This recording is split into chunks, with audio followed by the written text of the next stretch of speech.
Saudara sekalian semuanya, saya percaya saudara semua ada dalam penjagaan Tuhan di tengah-tengah segala kabar buruk, di tengah-tengah segala tekanan yang ada, saudara sekalian. Um, uh, di tengah-tengah barangkali kabar buruk yang kita dengar hari-hari ini, saudara sekalian. Shalom untuk kita, Pak Hengki. Shalom, dan di tengah-tengah segala hal yang terjadi ini, saudara sekalian, yang membuat kita beda dengan yang lain adalah kita ini punya namanya pengharapan. Nah, pengharapan itu yang menjadi kekuatan kita. Pengharapan kita dimulai dari simpel sekali. Pengharapan bahwa Tuhan itu mendengarkan doa-doa kita. Pengharapan bahwa Dia akan campur tangan dalam hidup kita. Tapi pengharapan kita itu tidak stop di sini. Pengharapan seorang Kristen itu sampai kepada kekekalan. Sebab kata Rasul Paulus dalam 1 Korintus 15, jikalau hanya di hidup ini saja kita punya pengharapan, kita orang paling malang. Jadi pengharapan seorang Kristen itu sampai kepada dunia yang akan datang. Itu sebabnya di sini kita punya pengharapan ketika nanti suatu hari kita karena suatu hal, entah karena sakit, entah karena apapun juga, kita mesti menghadap Tuhan. Kita tetap punya pengharapan. Dan pengharapan itu yang menjadi sumber kekuatan kita.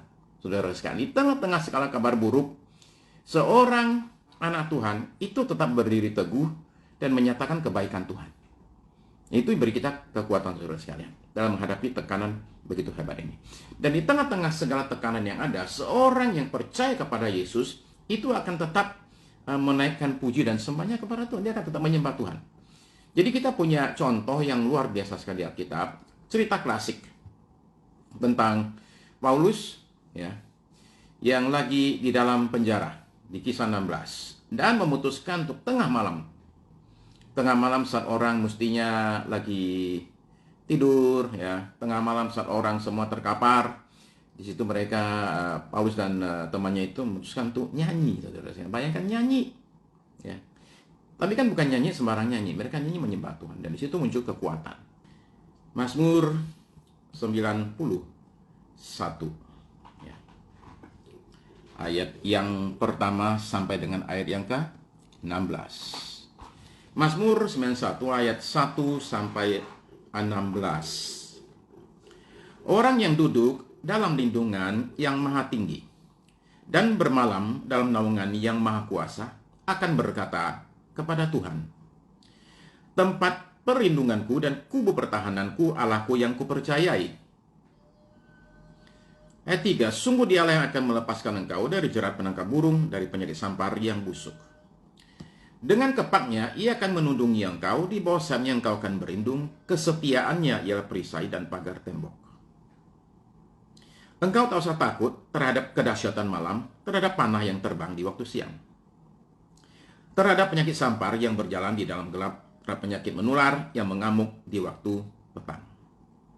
Walau 1.000 orang rebah di sisimu, dan 10.000 di sebelah kananmu, tetapi itu tidak akan menimpamu. Engkau hanya menontonnya dengan matamu sendiri dan melihat pembalasan terhadap orang-orang fasik. Sebab Tuhan ialah tempat perlindunganmu. Yang maha tinggi telah kau buat tempat perteduhanmu. Malapetaka tidak akan menimpa kamu, dan tulah tidak akan mendekat kepada kemahmu. Sebab malaikat-malaikatnya akan diperintahkannya kepadamu untuk menjaga engkau di segala jalanmu. Mereka akan menatang engkau di atas tangannya, supaya kakimu jangan terantuk kepada batu. Singa dan ular tedung akan kau langkahi, engkau akan menginjak anak singa dan ular naga. Sungguh hatinya melekat kepadaku, maka aku akan meluputkannya, aku akan membentenginya, sebab ia mengenal namaku. Bila ia berseru kepadaku, aku akan menjawab, aku akan menyertai dia, dalam kesesakan aku akan meluputkannya dan memuliakannya. Dengan panjang umur akan kukenyangkan dia, dan akan kuperiakan kepadanya keselamatan daripadaku. Tentu saudara-saudara tahu yang namanya jimat, ya. Suatu benda, suatu kalimat yang diyakini bisa memberikan hal-hal tertentu bagi yang mengucapkan atau yang megang, ya. Hal-hal yang dianggap bisa memberikan yang namanya seringkali perlindungan. Ada jimat yang bisa kasihkan orang yang namanya kepercayaan, gitu ya, jadi percaya diri, ya. Ada yang memberikan wibawa, ada yang memberi kekuatan, ada yang memberikan yang namanya kecantikan, ya. Nah, tapi yang paling sering orang cari dari jimat menurut saya adalah perlindungan. Karena saya pernah alami waktu masa kecil, ya. Waktu masih kecil dulu itu diberi jimat sama orang tua saya, ya. Kertas mantra dijat dalam satu kantong kain putih. Terus kemudian kantong mesti dibawa kemana-mana. Cuma saya sering lupa. Saya sering lupa bawa jimatnya itu. Jadi karena itu sama orang tua saya itu dibikinin satu peniti, kaitin ke peniti, nah kaitin ke kantong celana saya, nggak bakal lupa saya itu. Ya, jadi kemana-mana saya bawa jimat. Ya. Cuman untuk jimat saya ada satu pantangannya, dia tidak boleh dibawa ke toilet. Begitu dibawa ke toilet, hilang kuasanya itu. Ya nggak tahu kenapa, kelemahannya ada di situ. Ya. Nah, saya ini bawa jimatnya ke toilet berpuluh-puluh kali. Kenapa? Karena di penitiin, jadi saya ngelepasnya susah. Jadi apa yang saya lakukan? Saya pikir saya langgar aja pantangannya. Jadi saya bawa bolak-balik ke toilet. Udah hilang deh itu jimat itu. Gak ada gunanya sama sekali gara-gara saya bawa ke toilet bolak-balik. Nah, di zaman begini, ya, kemajuan teknologi dan sains begitu hebat. Ternyata jimat tetap laris. Ya. Jimat tetap laris. Bahkan sampai orang yang paling tinggi sekalipun lah, ya. Kata-kata orang tuh ada juga kadang presiden, ya. Nggak tahu benar nggak ya, katanya ada presiden juga kadang-kadang masih cari jimat tuh. Kenapa demikian? Karena memang sifat manusia, naturnya manusia, itu selalu mencari bantuan dan perlindungan. Itu natur kita. Karena kita menyadari keterbatasan kita, kekurangan kita sebagai manusia. Dan kita perlu sesuatu yang lebih daripada kita. Itu natur manusia. Memang barangkali mereka di barat tidak cari jimat dalam bentuk yang berupa kain-kain apa di coret-coret itu. Enggak. Tapi mereka mencari jimatnya itu dalam bentuk yang lain. Ya. Jimat mereka itu bisa saja berupa ya ilmu pengetahuan lah. Ya. Berupa ini itu ada saja. Ya. Jimat paling sederhana itu apa sih? Bawang putih digantung depan rumah buat mengusir setan, ya. Jadi sesuatu yang sederhana sekali, murah sekali, gampang ditemukan, ada di setiap rumah, namanya bawang putih. Itu ternyata bisa jadi jimat. Bahkan sesuatu yang sifatnya rohani, seperti ayat, bisa juga dijadiin jimat. Bapak Ibu kalau pergi ke Israel ya, nginep di hotel. Nah, coba lihat aja di hotel itu, tiap pintu kamar. Itu di ambang pintu pasti ada sesuatu yang ditaruhnya melintang. Oke? Ya. Itu namanya mezuzah. Ya. Mezuzah. Mezuzah itu apa sih? Mezuzah itu ya itu hiasan yang terpasang itu. Tapi begini, itu isinya apa mezuzah itu? Mezuzah itu diisi dengan ayat dari Ulangan pasal yang ke-6 dan pasal yang ke-11. Itu dimasukkan ke dalam alat itu, mezuzah itu. Ya. Jadi dipasang di setiap pintu rumah sebagai pengingat supaya orang hidup menurut firman Tuhan. Tapi lama-lama mezuzah itu menjadi jimat. Ya. Kalau ada hiasan itu, berarti ada perlindungan Tuhan. Demikianlah pola pikirnya, ngacoknya itu di situ, ya. Nah, saya pengen bilang begini, Mazmur 91 itu seringkali dijadiin jimat sama orang Kristen. Jadiin jimat, ya. Kalau sering dibacain, sering didengungin gitu ya. Kalau itu dibacain terus, maka kita percaya akan ada perlindungan. Ya. Sebenarnya bagusnya zaman sekarang itu direkam aja di handphone, terus diputer. Ya. Ada orang yang percaya penyembahan melindungi. Jadi di rumahnya itu ada lagu penyembahan 24 jam sehari. Bahkan sepanjang tahun lagu di rumahnya nggak boleh dimatiin. Ya. Oh ya? Ya. Terus kok dia pergi keluar kota, keluar negeri, ya sama aja. Ya, tetap aja itu lagu mesti nyala terus dan dia akan ngecek. Nah, jadi saudara-saudara sekalian, tentu ada yang namanya mengklaim janji Tuhan. Contohnya siapa? Contohnya Daniel. Daniel itu berdoa dan dia klaim janji Tuhan bahwa Tuhan sudah janji 70 tahun pembuangan ke Babilonia, kalau 70 tahun akan dibawa kembali. Nah, itu dia klaim janji Tuhan. Tapi itu adalah bicara hal yang jelas tanpa persyaratan. Setelah kalian dibuang 70 tahun, nanti aku bawa kalian kembali ke tanah yang dijanjikan itu. Ya. Tapi jangan sembarang mengklaim. Maksud saya begini. Baca Mazmur 91 itu jadi tenang. Oke, ya. Jadi kita merasakan ada suatu perlindungan. Tapi jangan sampai ketenangan kita itu tenang yang palsu. Kenapa demikian? Saya coba bawa kita melihat Mazmur 91. Mazmur 91 berikan kepada kita gambaran suatu dunia yang penuh dengan gejolak, penuh dengan bahaya. Ya. Pemazmur ini menggambarkan situasinya di dalam dunianya pemazmur itu ada penyakit sampar ya, yang berbahaya sekali. Ya. Ada penyakit sedang bergejolak ya, dan sampar itu cepat sekali menular. Lalu ada malam-malam yang menakutkan bagi si pemazmur. Lalu ada panah yang terbang di waktu siang. Jadi ada perang. Jadi panah mencari sasaran. Ya. Lalu dunia pemazmur ini ada malapetakanya. Dia sebut tadi. Ada tulah. Ada tulah itu berarti kan seperti sesuatu malapetaka. Okay? Ya. Lalu ada ular dan singa. Gambaran bahaya. Gambaran kuasa kegelapan. Jadi ini suatu dunia yang kacau balau. Penuh dengan bahaya, penuh dengan penyakit, ada perang di situ, ada krisis di situ, ada kuasa gelap di situ. Suatu dunia yang penuh bahaya dan kekacauan. Nah, kalau kita baca, dengar kata-kata ini, ada penyakit sampar lah, ada bahaya, macam-macam. Kita pikir si pemazmur ini sedang gambarkan dunia tahun 2021. Ya.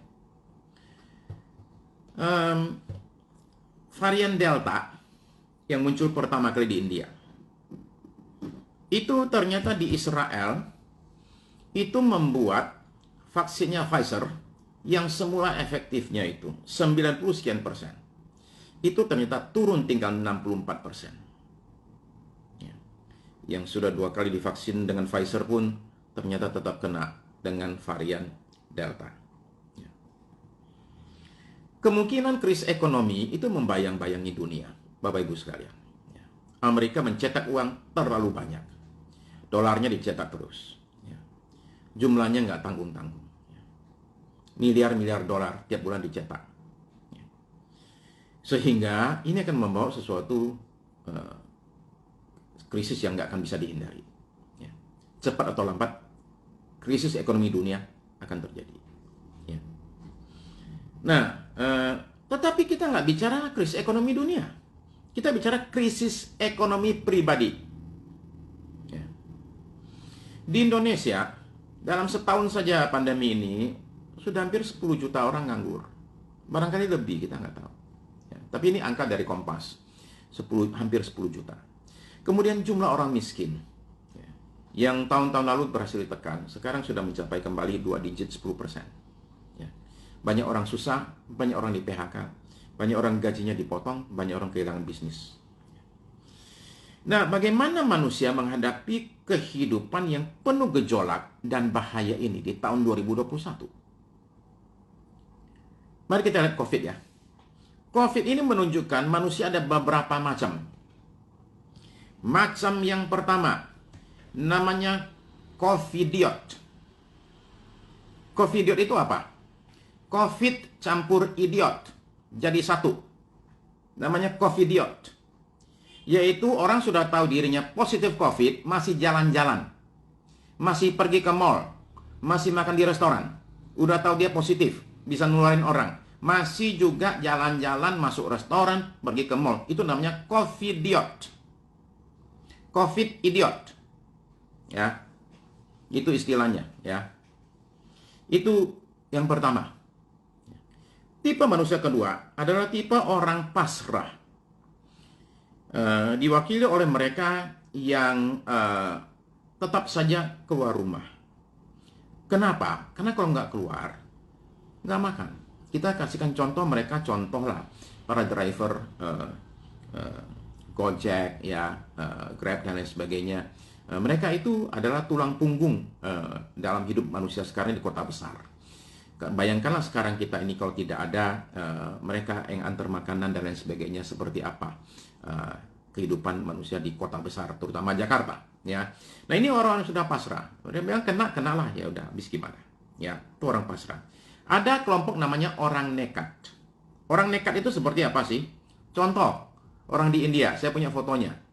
Ibunya ini di rumah sakit, positif COVID, dan tidak ada kekurangan oksigen, nggak ada oksigen.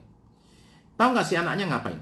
Anak perempuannya 2. Mereka berdua gantian memberikan pernafasan buatan kepada mama mereka yang positif COVID.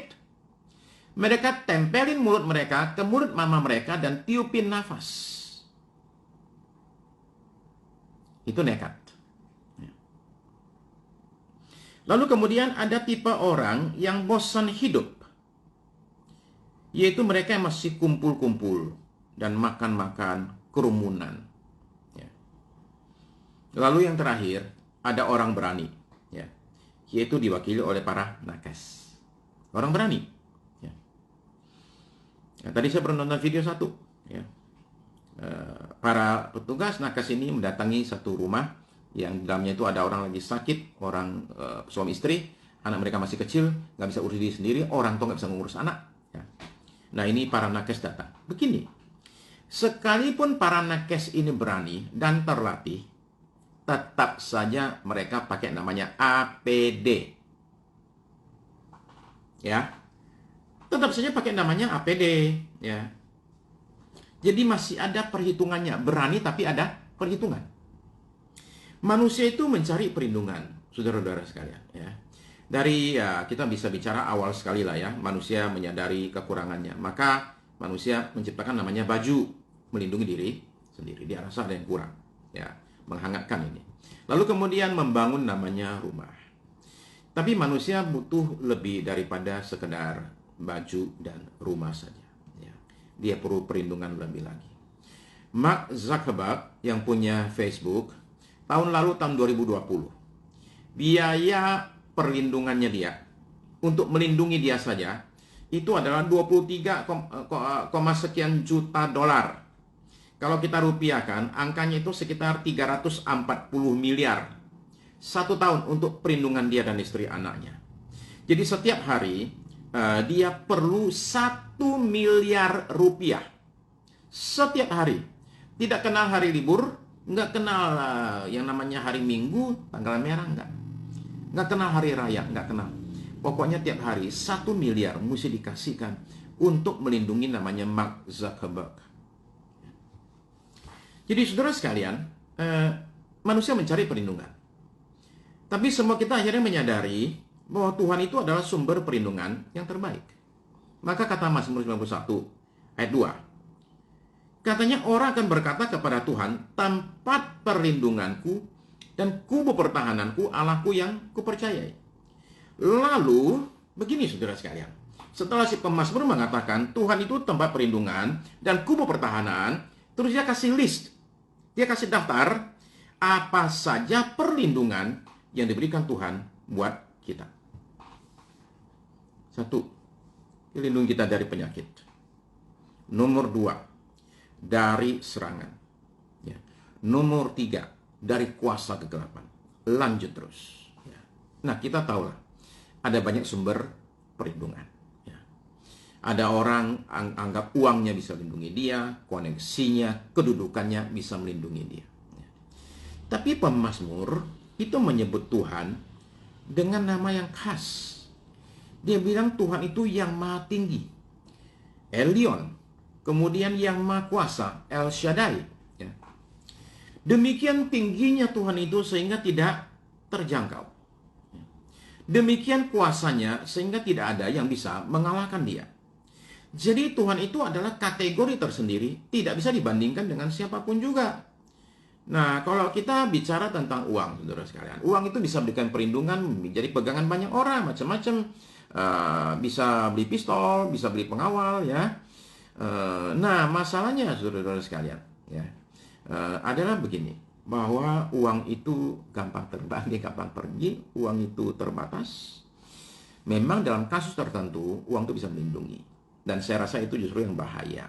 Karena dengan demikian, orang akhirnya mengandalkan uang yang sebenarnya tidak bisa diandalkan.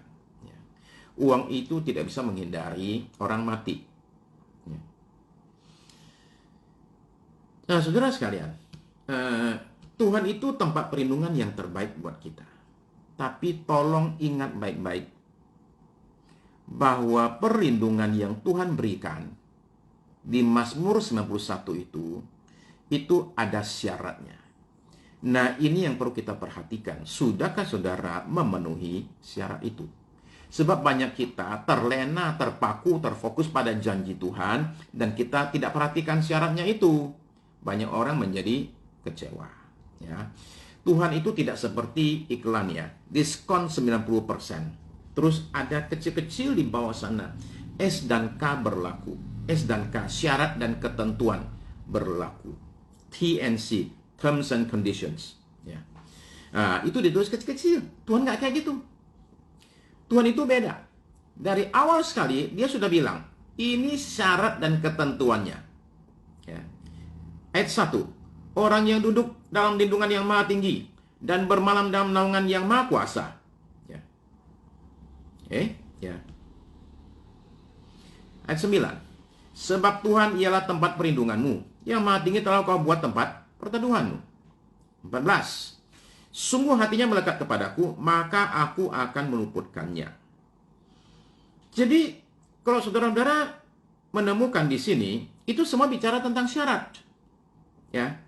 Duduk dalam lindungan yang maha tinggi, bermalam dalam naungan yang maha kuasa. Ya.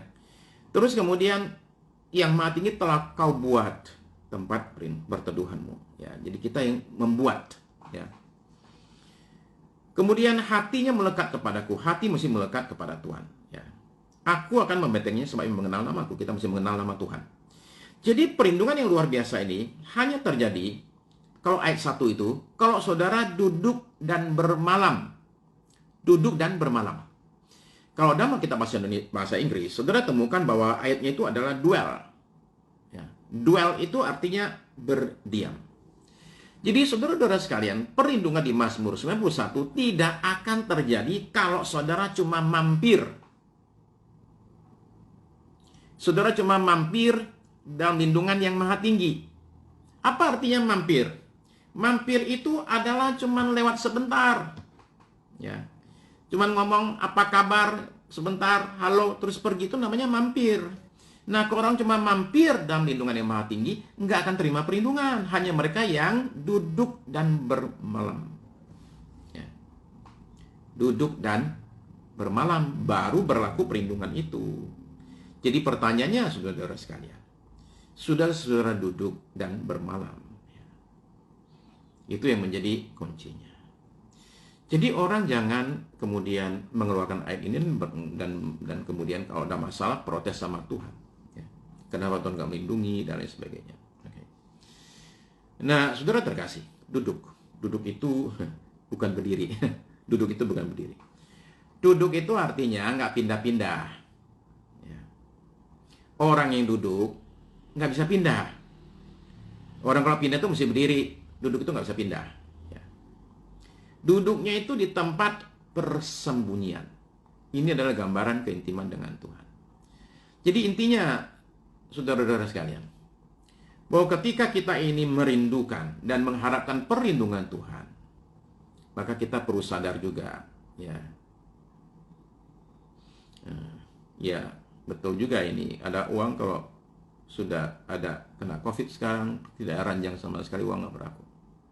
Ya. Oke, ada orang mau bayar 1M, asal ada ranjang di ICU. Wah, itulah keadaannya. Nah, jadi saudara-saudara sekalian, mari kita penuhi syaratnya, baru kita boleh bilang, Tuhan, aku sekarang klaim janji Tuhan. Ya. Nah, jadi saudara-saudara sekalian, ya, gimana cara kita bisa tahu kita sudah memenuhi syarat Tuhan tersebut. Ya.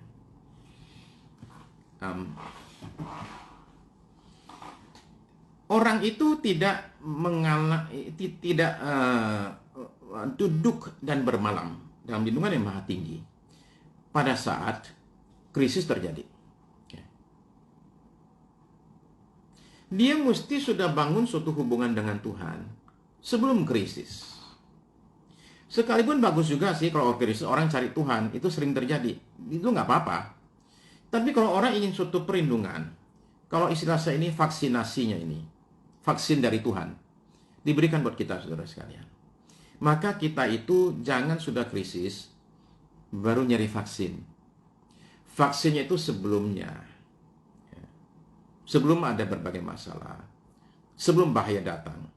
Sebelum krisis terjadi, kita sudah divaksin. Seperti apa itu? Begini saudara sekalian. Kalau saudara itu hanya Kristen pada hari Minggu saja, itu namanya mampir. Kalau saudara langgar terus prinsip Tuhan, ketika kerja, ketika bisnis, itu namanya mampir. Mampir adalah berdoa kalau hanya kena masalah aja, kalau nggak masalah nggak berdoa. Ya. Mampir adalah ketika saudara hidup hanya buat diri sendiri saja. Ya, nah, itu namanya mampir, saudara sekalian. Ya. Nah, jadi kita ini jangan mampir, kita ini mesti duduk dan bermalam. Ya. Yaitu saudara, itu membangun suatu hubungan dengan Tuhan. Ya, saudara berikan waktu untuk mencari Tuhan, duduk dekat dengan Tuhan, ya, sehingga berlakulah apa yang dinyatakan itu. Ya. Jadi saya memutuskan untuk menyerahkan hidup saya kepada Tuhan. Ya. Saya memutuskan untuk mencari Tuhan. Saya berikan waktu buat Tuhan dalam hidup saya. Saya berikan kesempatan buat Tuhan bicara kepada saya. Itu namanya saya itu duduk dalam lindungan yang maha tinggi. Saya tidak mampir, ya. Saya sungguh-sungguh mencari wajah Tuhan. Ya. Jadi saudara-saudara sekalian, kalau kita lakukan hal tersebut, maka perlindungan itu terjadi buat saudara dan saya. Ya. Nah, ini bukan mengatakan bahwa kalau orang yang dekat dengan Tuhan, terus dia nggak pernah bisa sakit. Enggak loh saudara-saudara sekalian. Ya. Mazmur ini adalah bicara tentang hal yang sifatnya umum. Ya.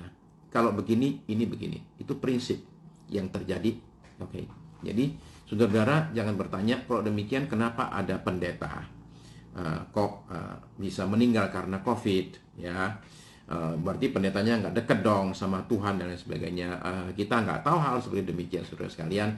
Ada orang waktunya sudah tiba untuk jumpa dengan Tuhan, ketemu dengan Tuhan. Nah, kalau yang namanya meninggal itu, maka kita jangan menghakimi, oh kalau meninggal karena COVID berarti imannya kurang bagus, hidupnya nggak beres. Nggak begitu. Ya. Nah, itu seringkali orang kayak gitu. Ketika Pontius Pilatus itu membunuh sekian ribu orang Yahudi. Orang Galilea terutama dia bunuh. Ya. Itu yang bikin heboh. Ya. Kemudian ada menara Siloam jatuh, banyak orang mati. Orang datang kepada Tuhan Yesus. Bapak komentar, mungkin bilang, kalian jangan pikir ya bahwa yang mati itu orang jahat, orang berdosa. Ya. Kita nggak boleh begitu, saudara sekalian. Jadi tidak menghakimi orang. Tidak mengatakan, waduh dia kalau begini mati karena COVID, pasti dia memang dosanya banyak. Nggak boleh gitu. Ya. Saudara yang sakit COVID itu juga tidak harus kemudian melihat ini sebagai suatu aib, berarti saya kurang iman. Enggak sama sekali. Banyak hal bisa terjadi, kita nggak tahu, saudara sekalian. Ya. Jadi karena itu ketika saya Februari lalu, itu waktu tes PCR, ditemukan saya positif. Apa yang saya lakukan? Saya WA ke orang-orang dan kasih tahu, hey, kita kan ketemu minggu lalu. Saya kasih tahu ya, tes saya ini positif nih. Ya, jadi tolong Anda cek ya, pastikan Anda nggak apa-apa. Nah, jadi kita nggak usah malu, ya, mengakui hal tersebut. Tidak usah malu kalau sakit, kalau ada kelemahan. Itu hal yang biasa, saudara-saudara sekalian. Ketika di sorga nanti kita semua sempurna. Tapi Mazmur 91 itu bicara prinsip secara umum.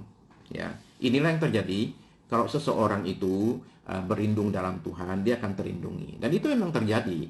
Tapi bukan berarti tidak ada pengecualian. Ya, satu dua yang terjadi yang berbeda dengan hal tersebut. Ya, kenapa? Karena kita tidak hidup dalam dunia yang 100% ideal. Things happen. Jadi karena itu bahwa ada banyak orang di kiri kanan kita yang kita dengar positif, yang seperti itu beritanya sekarang semakin banyak, saudara-saudara sekalian. Dulu masih jauh, sekarang tiba-tiba kita temukan bahwa orang yang positif sekarang itu orang yang dekat dengan kita dan barangkali, ya, barangkali bisa jadi orang dalam rumah kita.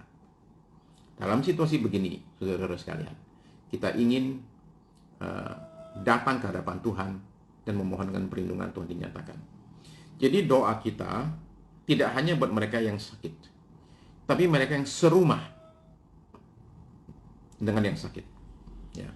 Sehingga oleh karena perlindungan Tuhan, maka kita semua akan dijauhkan dari paparan penyakit ini. Ya. Nah, saudara terkasih, karena itu kita pengen datang bersama dengan saudara-saudari kita seiman di seluruh Indonesia, barangkali di luar Indonesia juga, dan program daripada GBI untuk kita datang ke hadapan Tuhan dan kita akan memohonkan doa kepada Tuhan. Saudara-saudara terkasih, kita meyakini ketika kita menyembah Tuhan, maka ada kuasa dinyatakan atas hidup kita, ya.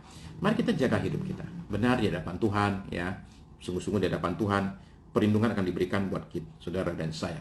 Sehingga kita bisa mengklaim Mazmur 91, terjadilah atas seisi rumah saya. Ya. Nah, kita datang ke hadapan Tuhan. Kita akan naikkan satu nyanyian, saudara sekalian. Setelah itu kita akan berdoa, ya. Ketika berdoa nanti, saudara, jika mau titip nama-nama tertentu, saudara ketik, saya akan bacakan namanya, sebutkan namanya di hadapan Tuhan. Dan kita tahu persis. Sekalipun saya nggak kenal orang itu, tapi Tuhan ada di sorga. Dia tahu persis. Ya. Di Amerika Serikat mereka banyak membuat riset tes tentang kekuatan doa. Ya. Nah begini, dalam satu tes, sekelompok orang itu dibagi dua, orang sakit ya. Sebagian didoakan, sebagian nggak didoakan. Ternyata hasilnya nggak ada. Jadi tidak ada bedanya antara orang yang sakit didoakan sekelompok orang Kristen dengan orang nggak didoain. Hasilnya sama aja.